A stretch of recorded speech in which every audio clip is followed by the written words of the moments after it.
Good morning. Another Oklahoma sunrise with Crystal.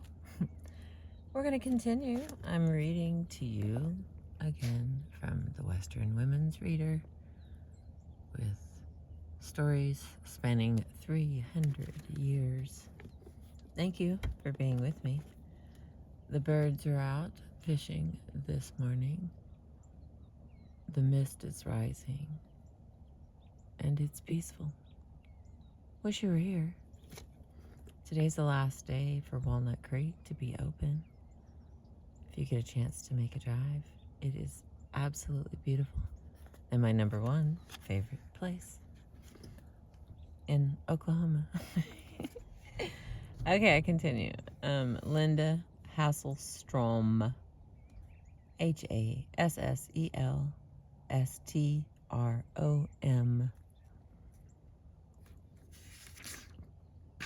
All right, here we go.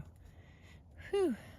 Linda Hasselstrom has written numerous books of both poetry and non-fiction prose. She is also an editor, a teacher, and a publisher. She is a rancher whose enthusiasm for the West is undiminished by chasing a disgruntled bull or by the need to feed cattle in 30-degree below zero weather. But most of all, she is a poet. And poets are tricky birds to catch by description. Her poetry reflects her life in South Dakota and in Wyoming, and the knowledge that life on the high plains is neither romantic nor easy. Often it is harsh and unforgiving of frailty, human or animal. Beauty is only a transient moment. If the poet is lucky, beauty can be caught in the resin of the right word, in the coxswain turn of the right phrase. Linda Hasselstrom moved to South Dakota when she was 9. She graduated from the University of South Dakota at Vermillion and went to graduate school at the University of Missouri. She married and moved back to ranch in South Dakota, where she and her first husband founded a literary magazine, Sunday Clothes, and the LeMay Johnny Press, after a local and celebrated thief. After a divorce, she remarried. Through that marriage, though that marriage ended when her husband died of the effects of Hodgkin's disease. In 1991, she published Land Circle, a collection of poetry and essays, and in 1992, her collected poems, Dakota Bones. The landscape she writes about is an expression of Western life. It confronts the reader at every turn with some stark image or sudden surprise. All right, these look to be poems. Staying in one place. Riding fence last summer, I saw a meadowlark caught by one wing. My father saw one caught so once. In freeing it, taught me compassion. He had flown futile circles around the wire, snapping bones, head folded on yellow breast. He hung by one sinew, dead. Gathering cattle in the fall, I rode that way again. His yellow breast was bright as autumn air, or his own song.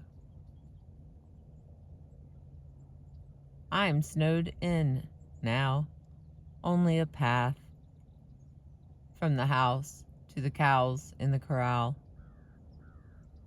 Miles away, he still hangs, frost in his eye sockets, swinging in the wind.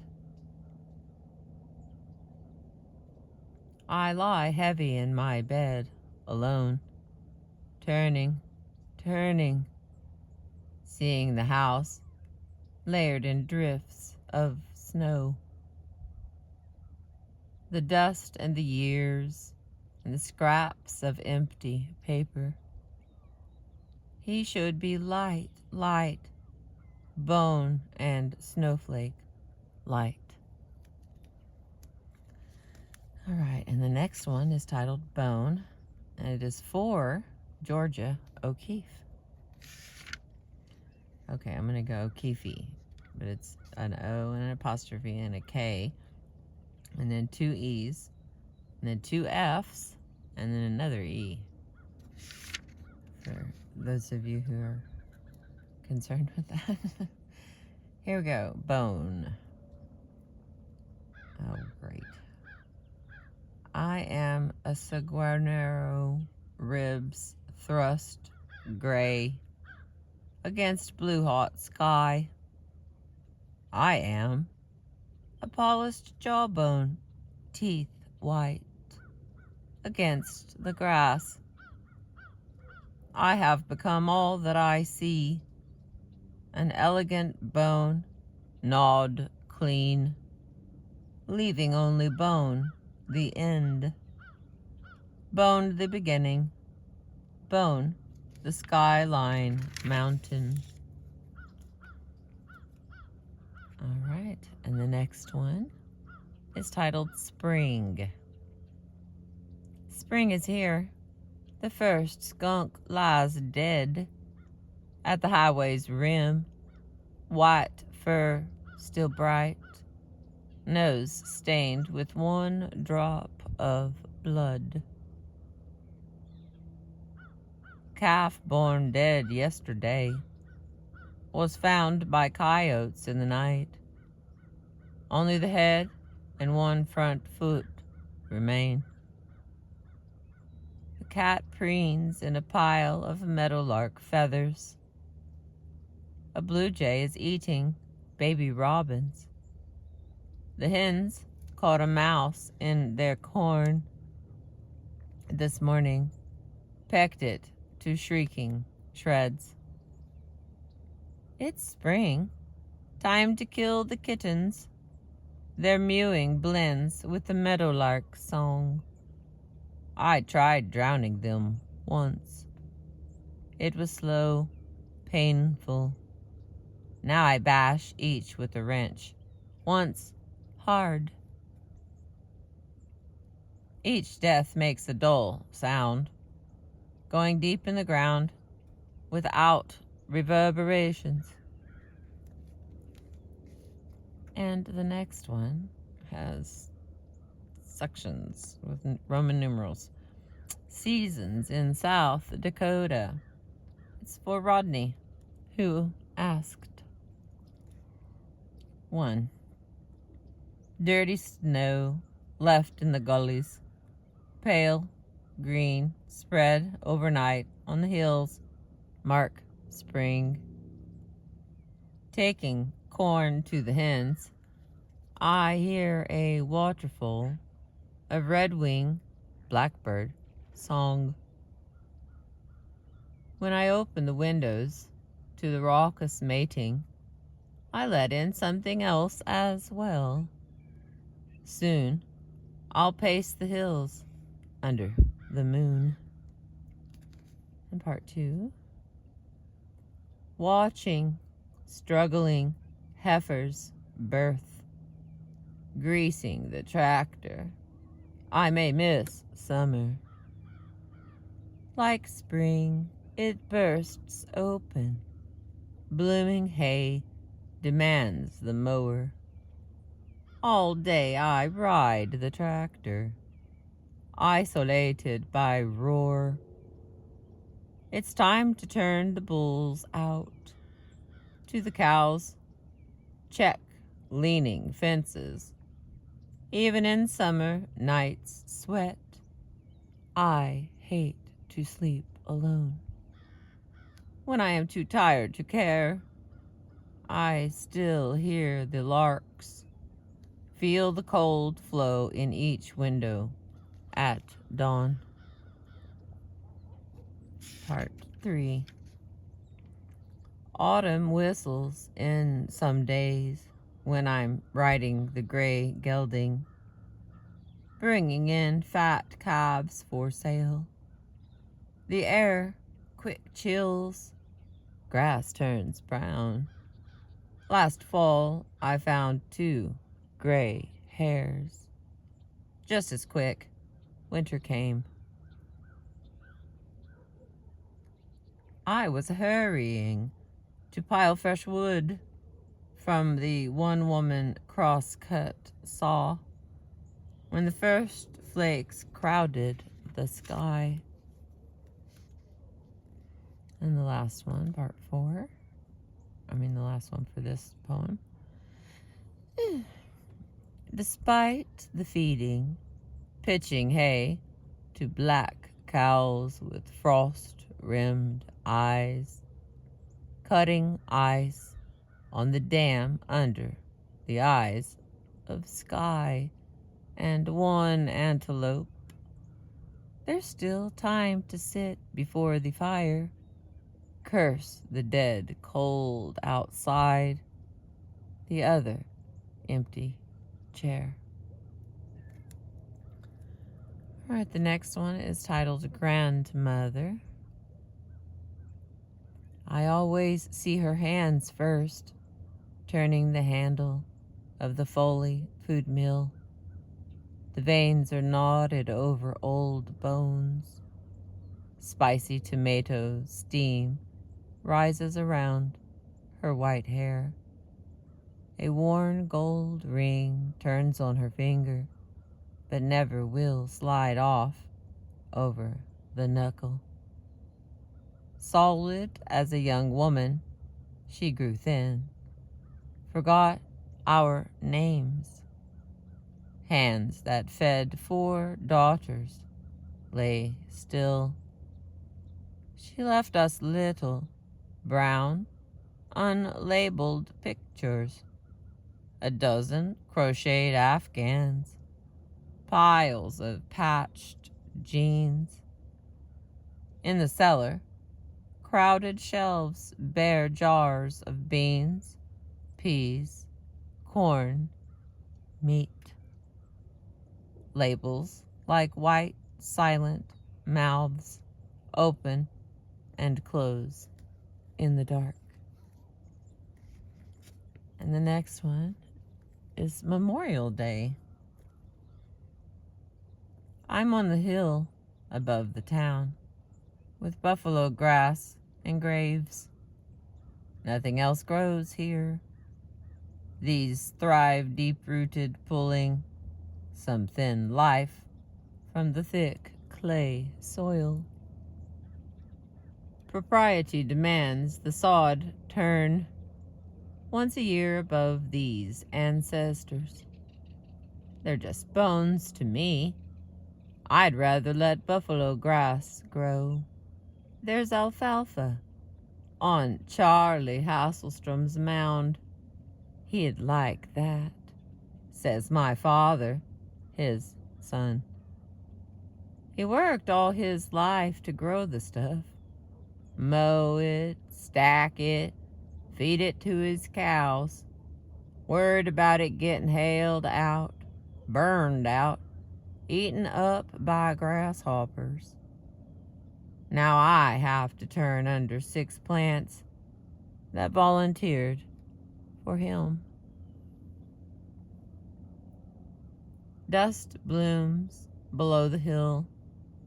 Another makes the yearly journey. I'll leave the spade against Martha's rock. Try the hoe, hack at the stubborn roots worked deep in clay. The shock moves up my arm, down the hoe, drumming to bones I'll never see, deep inside the earth, deep inside my flesh. And the next one, it's blackbirds. This one is for Tom. Part 1. In spring, red-winged blackbirds are the first back. Raucous clouds in the trees, gold-rimmed red wings sparkling, inundated the prairie in waterfalls of sound. Part 2. When the doctor chugs, oh my goodness, sorry. Okay, here we go. I don't know what happens. I just make words up sometimes. Let's try this again. When the tractor chugs into the field in June, mowing the alfalfa, their nests hang on. Blackbirds hover directly overhead, calling. Part 3. The sickle blade cuts down the nest. 4 blackbird chicks ride in, cheeping into the grass. The hovering pair flies away. A buzzard circles. Part 4. I walk through willows where more nests hang. A male hunches his shoulders and hisses, flaring his red plumage. Part 5. I walk across the field after mowing blackbird nests. That grinding sound just behind my head is a male blackbird flying within an inch, then darting away. Part 6. I sit in the truck drinking coffee, wondering if science has studied the blackbirds. A hawk bursts from the cottonwood tops, too. Blackbirds dart in above him, striking, screeching. He ducks, tries to slash them with his claws. In relays, from territory to territory, the blackbirds drive him toward the next field. 2 more rise to meet him. Part 7. A Department of Agriculture pamphlet suggests poisoning blackbirds with Avitrol. Birds ingesting it react with distress symptoms and calls. It may not be used on crops intended for human food. Blackbirds may be killed when committing or about to commit serious damage to agricultural crops. Part 8, and the last one. I see a newspaper story on a man who eats blackbirds. They taste, he says, somewhat like doves. They have no distinct taste. Usually, he advises, you have to serve blackbirds with martinis. Here on page 173, the next poem, Midnight in Missouri. The radio says 50 degrees tomorrow. But I know that when sound, that night howl clear from the Dakotas, across the Badlands, prairie creeks, hunting grounds, down across Kansas stubble, swoosh across the rivers, flatlands, through Missouri's little woods, around my house, still screeching. How many coyote cries, wolf voices joined to make that sound? Spruce whip, wind scours granite rock faces. Pine needles whistle along rock trails. Deer paws, hides twitching, hair blown straight up straight. How many mountain lions breathe in that clear, keen pace along a rock ledge, crouch, flick tail, spring. Ghosts rise out of prairies where they fell alone, lay in the sun and rain before the wolves came and the buzzards circled. The screams go on within their dusty brains, ride the wind to mine. All right, and the next one is titled Homesteading in Dakota. It was a typical prairie homestead. 160 dusty acres, with not one tree. Mr. Fisher put up a soddy for his wife, 5 kids, and dug a well by hand the first month. The kids and the woman worked the winch after the well got below 10 feet. He cut logs in the hills 10 miles away for a solid barn, log-roofed. Once they were settled, he went to the mines in Deadwood, 70 miles away, for winter cash. She stayed in the soddy, milked the cow, dug out a little garden, struggled with the sod laced together by buffalo grass roots. Now and then she'd stop for breath, shade. Her eyes look at the horizon line, drawn smooth against the sun. Mr. Fisher, she called him that, came home when he could, once or twice a month all summer. Neighbors helped her catch the cow, fight fire, set up when the youngest child died. Once, he got a late start, rode in at midnight, fumbled at the low door. He heard struggle inside. The kids were all awake, pale, blank faces hanging in the dark. When he pushed aside the curtain to the double bunk, he saw the window open, a white-legged form running in the moonlight, his wife's screaming face.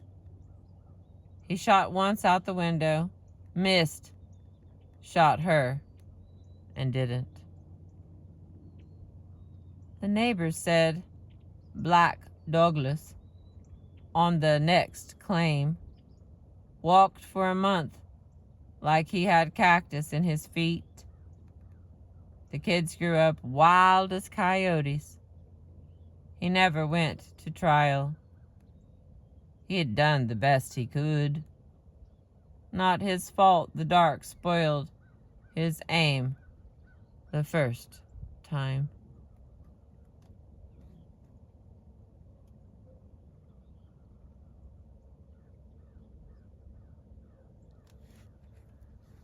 Alright, the next time. I'm so confused. Hang on. Wait a second. Okay, so the lady stayed at the house and did all the house stuff. And then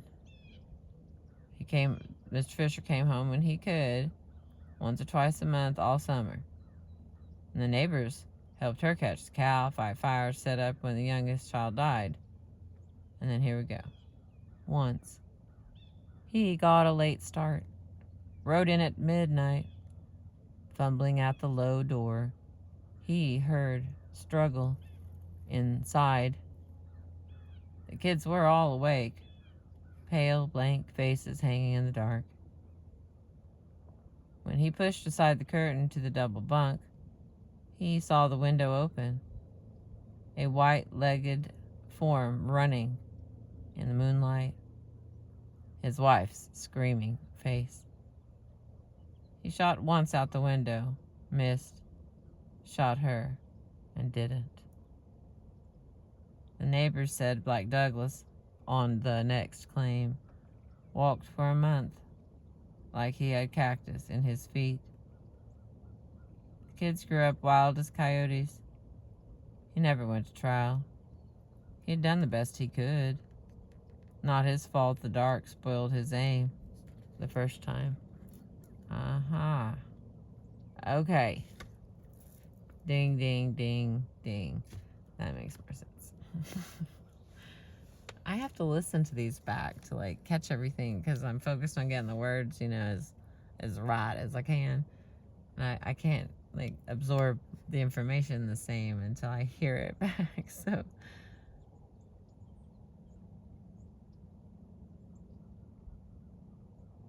he came home early and everybody was surprised, is what I'm hearing.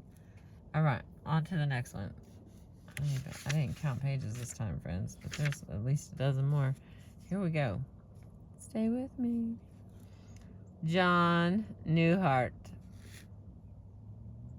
Without the eyes, you might mistake him for a tree root flung from the earth by flood some years ago. The storms have raged, the torrents roar, receded, borne the soft wood with his tears, and left the hard. The skin, like water, wind blown, wrinkles over bone, and soft white hair springs up like drying grass blades, clean and thin, sun bright.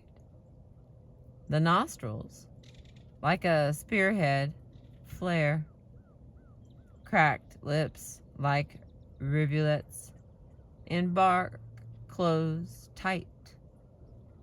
Weeds tangled grow above the hollows for his eyes. Histories are in his eyes, alight with noon sky, prairie blue, where eagles soar. And from these eyes all he has seen will come. Gnarled shaman riding to a midnight drum. Okay, let me have a little wet my whistle. Ay, ay, ay, ay, ay.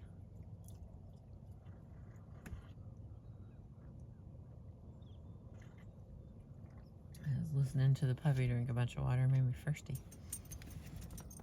Are you okay, baby? I know it's getting cold. I know. But we have like more. How far does this lady take us?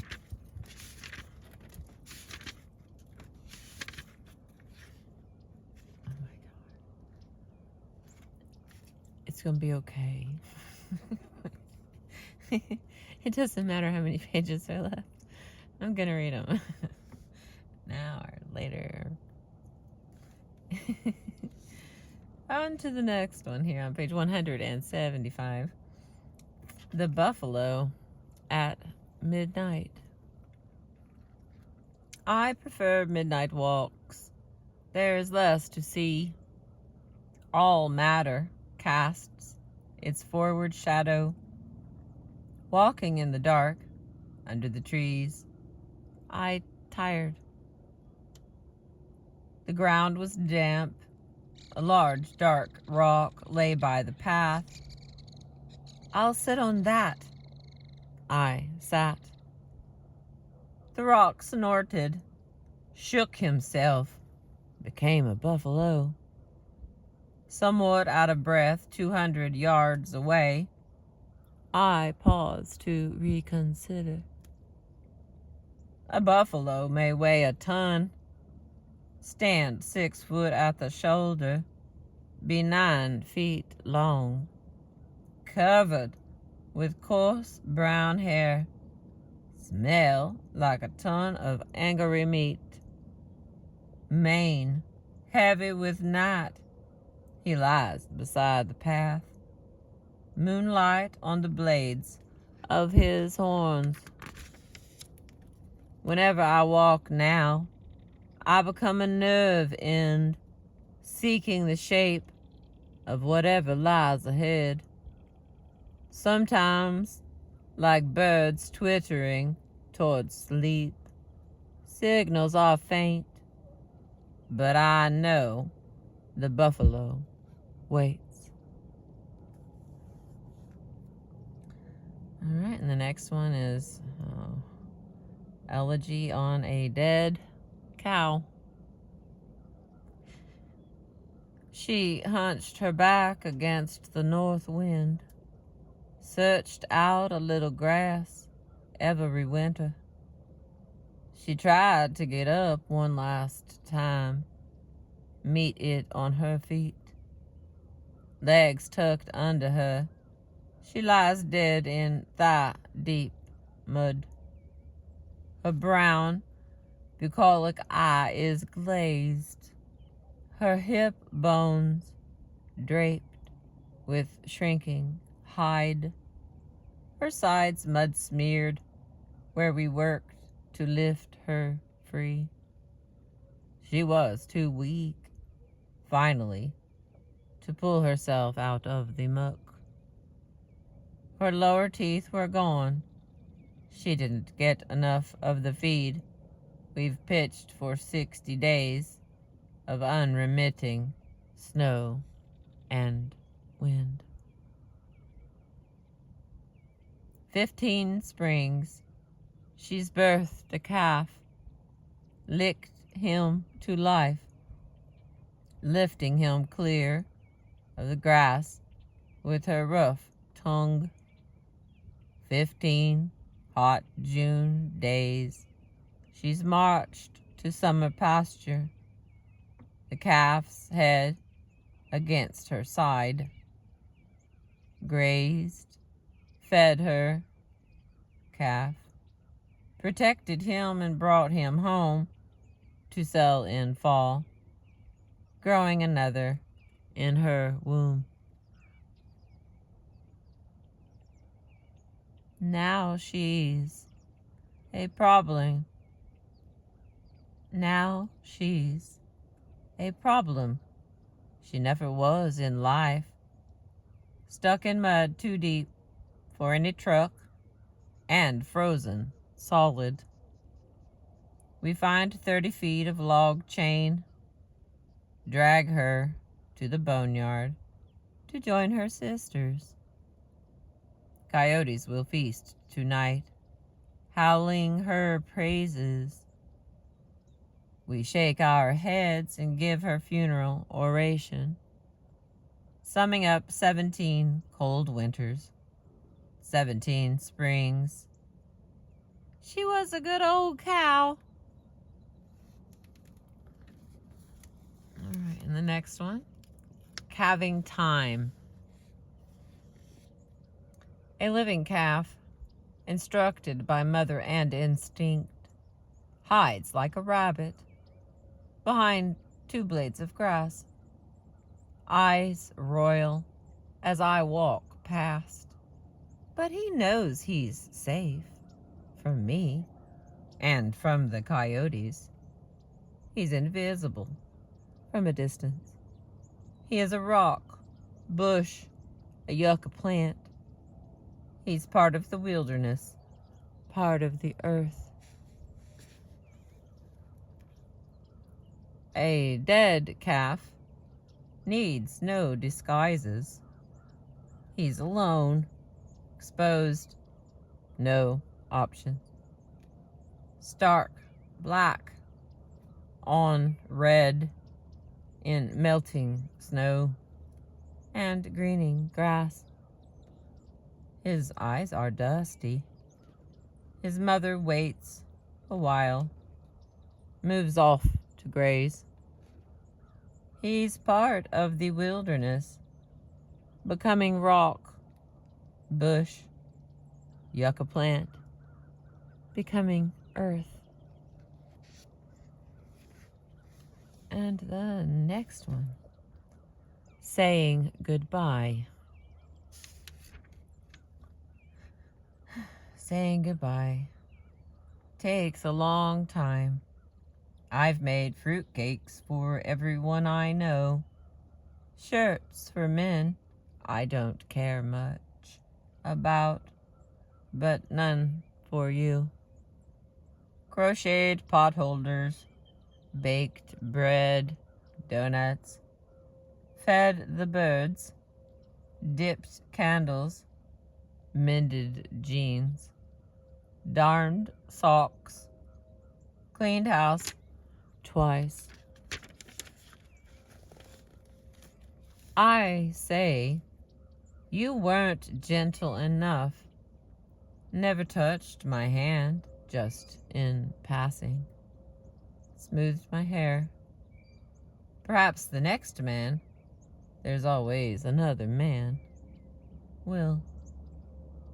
I baked my love for you in loaves of bread, put it like garlic in jars of pickles, sharp as wild grape jam, rich brown soup, tureened in white.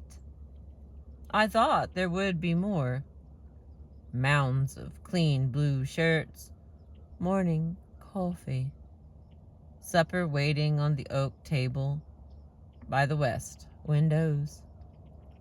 But these are all.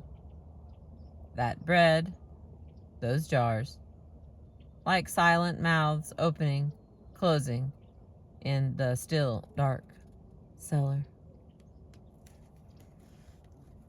And the next one is titled Settlers, or Settlers. It's probably Settlers. Anyway, for Charles, February 29th, 1864, and for John, July 8th, 1909.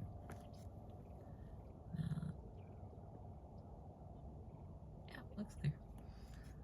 They came from England, Ireland, Germany, and Sweden, from lands that were held 12 generations, from lands that held 12 generations' bones, where boundaries cramped, the eldest sons inherited, younger sons walked bravely off to Stockholm, London, bought steerage tickets, carried one small bag, all they possessed, including socks and muffler, knit by sisters, never to be seen again, endured the harbor stench, the heaving sea, the weary months. They stared at liberty and pondered stern advice. Go west, young man, and vote Republican. Learning, they worked repaying uncle's loans for tickets to their freedom. Set loose from bondage to the land at last. Old Europe, the soft, fat lands of Iowa, they headed west. Go west, young man, and vote, ...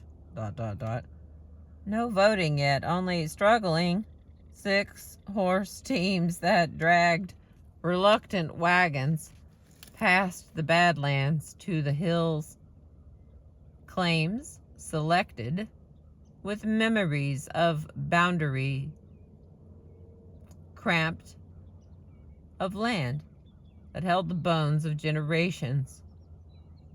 They settled uneasily at first, stared at miles of undulating grass, seeking neighbors, seeking even the smoke of enemy fires, sought trees and roofs and villages, sought in vain.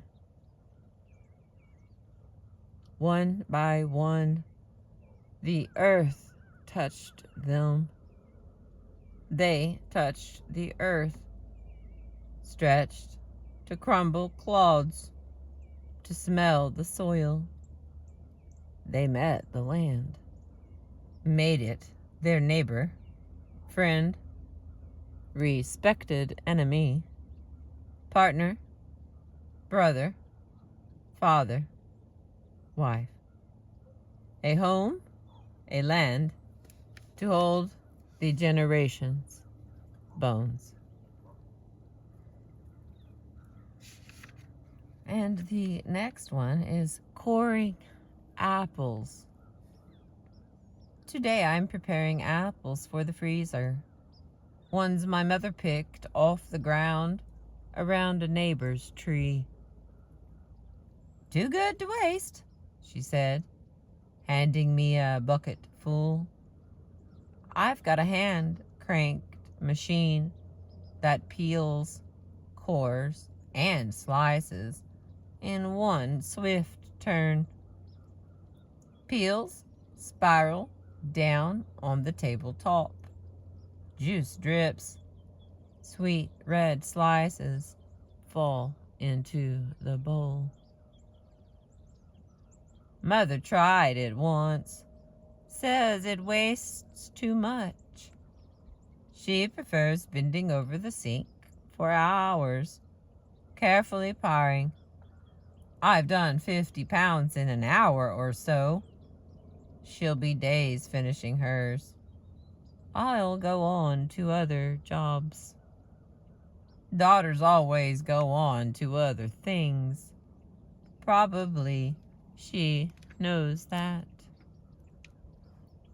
I pull off another core and drop it in the bucket. At the sink, she finishes slicing, then nibbles the last scraps of flesh from the core with her own teeth. She reminds me until not a drop of sweetness is left. Perhaps she smiles. Yesterday she called as I was finishing breakfast. "I'm not going to do church today," she said. "I'm going to make a lemon pie instead." Given the quality of her pies, that is a religious act. I never go to church, except on Easter, my annual gift to her. Instead, I'm writing a poem. The next one, drying onions. They hung in the cellars dark all winter, untouched by wind and snow, white as they are, until long green shoots reached for light. You helped me slice them, crackling brown skins, thin as dragonfly wings, covered the floor. Sweet, bitter fruits of the earth, spread on racks to dry. They become more part of us than we knew or wanted. Our eyes began to burn. Our clothes took on the taint. When we made love, your tongue and mine, this mound of flesh and that, all flavors disappeared in onion. All flesh is onion. All sweat and juice, parts of us, fruit of our love. Outside, the snow has melted, crusted, sagged toward the earth. We hack through it, peel it back layer after layer, searching for the white heart, for earth warm enough to take our seed.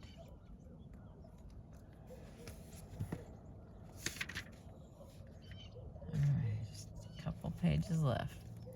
This next one's titled Happy Birthday. Happy birthday. When I was 5, I learned about running away. I heard train wheels clacking in the dark. My mother cried while I slept. At 9, I had visions of horses. Blaze was fat and slow. I dreamed her swift. At 12, I learned country schoolyards aren't ruled by brains. Tired of running, I socked a nose and found friendship through violence. When I was 16, I realized my breasts would be smaller, my hands larger than I had hoped. My hair would never be waist length or black. But I still learned to say no. At 17, I learned boys don't date girls who live 30 miles from town. At 18, I learned college girls with cars have friends even when they say no. At 21, I discovered rape. At 23, I married. Heard about open marriages at 26. At 30, discovered divorce may not be fatal. I was much better at no, but not always at the right time. At 35, I found 3 black hairs on my chin and clipped them off. No, no, no. At 36, I understood I'd never have children. At 40, I resolved never to spend another birthday on an island with people who like to fish. On my 41st birthday, I dug 2 latrines and visited my Mormon relatives. They had no beer. They loved the knife in my belt. No, I said gently. Today I'm 42. And the next one. Down the highway, your tax dollars at work. I travel a lot, can't afford to fly, so I load my poems, 3 notebooks, a sleeping bag, coats, coffee, sunflower seeds, a pistol, a few clothes, and 347 books in my orange pickup and head down the highway. I see a lot of live animals, drive over dead ones, and write poems. I see many things I do not understand. In Pennsylvania, I saw the sun rise over a huge lavender barn with red hex signs painted on one side, and a dead Holstein cow lying in front.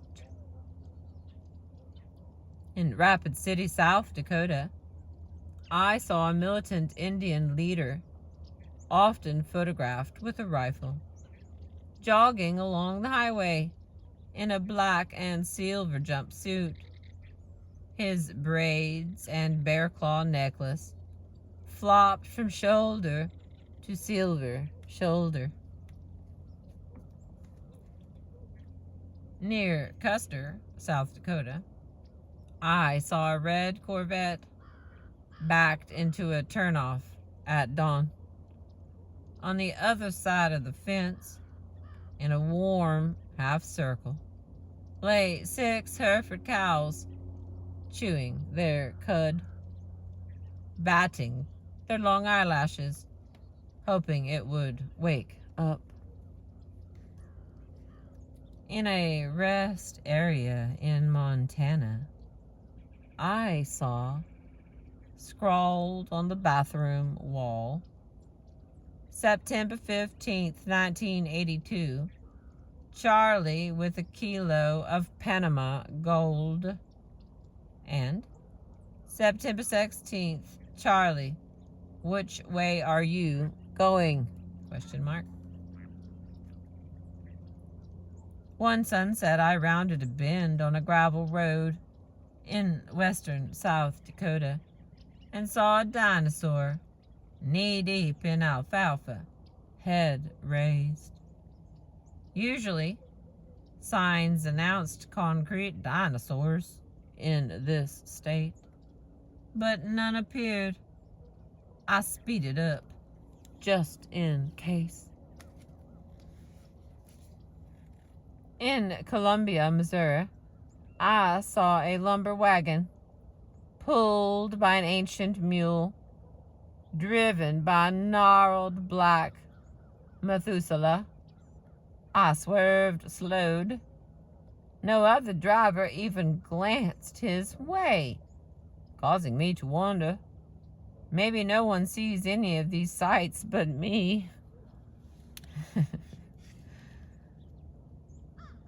That's all I needed. From now on, I'll keep these sights to myself and suggest you do the same. I don't want to know about your favorite restaurant in Tulsa called the Terminal Cafe. I don't care to speculate on why teenagers in northern South Dakota all drive pickups with rifle racks mounted on the rear window, or think about the hairy, upright creatures leaving man-like tracks around Eagle Butte. They're all mysteries to me, and they can stay that way. And the next to the last one. Hallelujah. Hallelujah. Okay, here we go. First night alone on the ranch. The only boot prints in the snow are mine. The dog you never liked trots at my heels. The horse looks wary as I pitch his hay. From here the windows are gold lit, reflecting on the snow. But it's only sunset. The cats are silent mounds. They are always alone in the night. Their children and mates transient. I wish the single bowl and cup set by the fire with a book. I wash the single bowl and cup, sit by the fire with a book. Remembering how I resented dishes for 5. Loud laughter when I wanted to read. Television tells me that families have husbands, children, smiling mothers doing the wash. My family is darkness. Before the flickering fire, the cow calving in the barn. And the final poem from this lady, Linda Hasselstrom, in hard to describe. Here we go. Walking the Dog. For Frodo, March 1989. Well, this wasn't that long ago, people. This is like yesterday. I have memories from 89. All right. This is a long chapter. Thanks for bearing with me. Alrighty. Walking a dog in the city humbles me. We're used to acres of prairie privacy. I pretend to walk for my health, striding up the walk, past clipped lawns, fenced trees, flower beds, tugging the dog toward the curb. He was my husband's dog, I explained as I left the meeting, as if being true to George's memory meant nothing more than taking his dog to mark territory 400 miles from home. You've seen us, or a similar pair.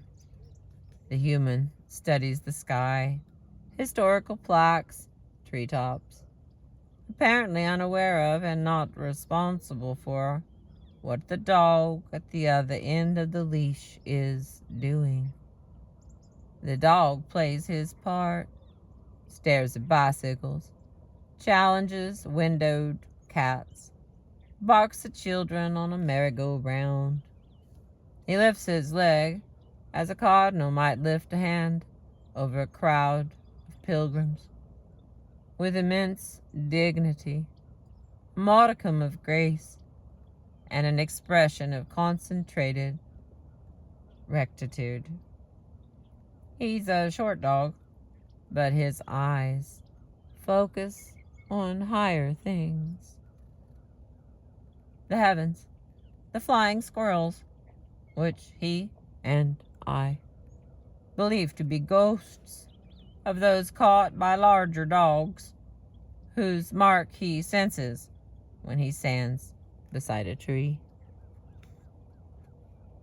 Without George, I'm like a dog, dangling at the end of a leash, held by someone I hardly know, looking and sniffing for a familiar tree, some landmark among fumes from asphalt, exhaust, and unknown legs. Neither of us could scent our real home from here. It's lost behind us, with the man who put our collars on and whose identity we shared as we sat beside his campfires. Back in the car, the dog curls up on his back seat blanket, dreaming of a place where he catches rabbits instead of only smelling the ozone of their passage, where George tosses chunks of fresh venison over the campfire's coals at night, and in the morning leads him beside still waters, waiting for a dry fly to land, a trout to rise. I keep awake, read maps, watch the gas gauge, try to determine where we go from here.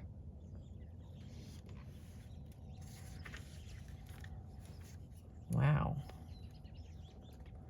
That was definitely a lot of words.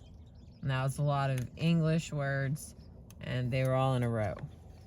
So, wow.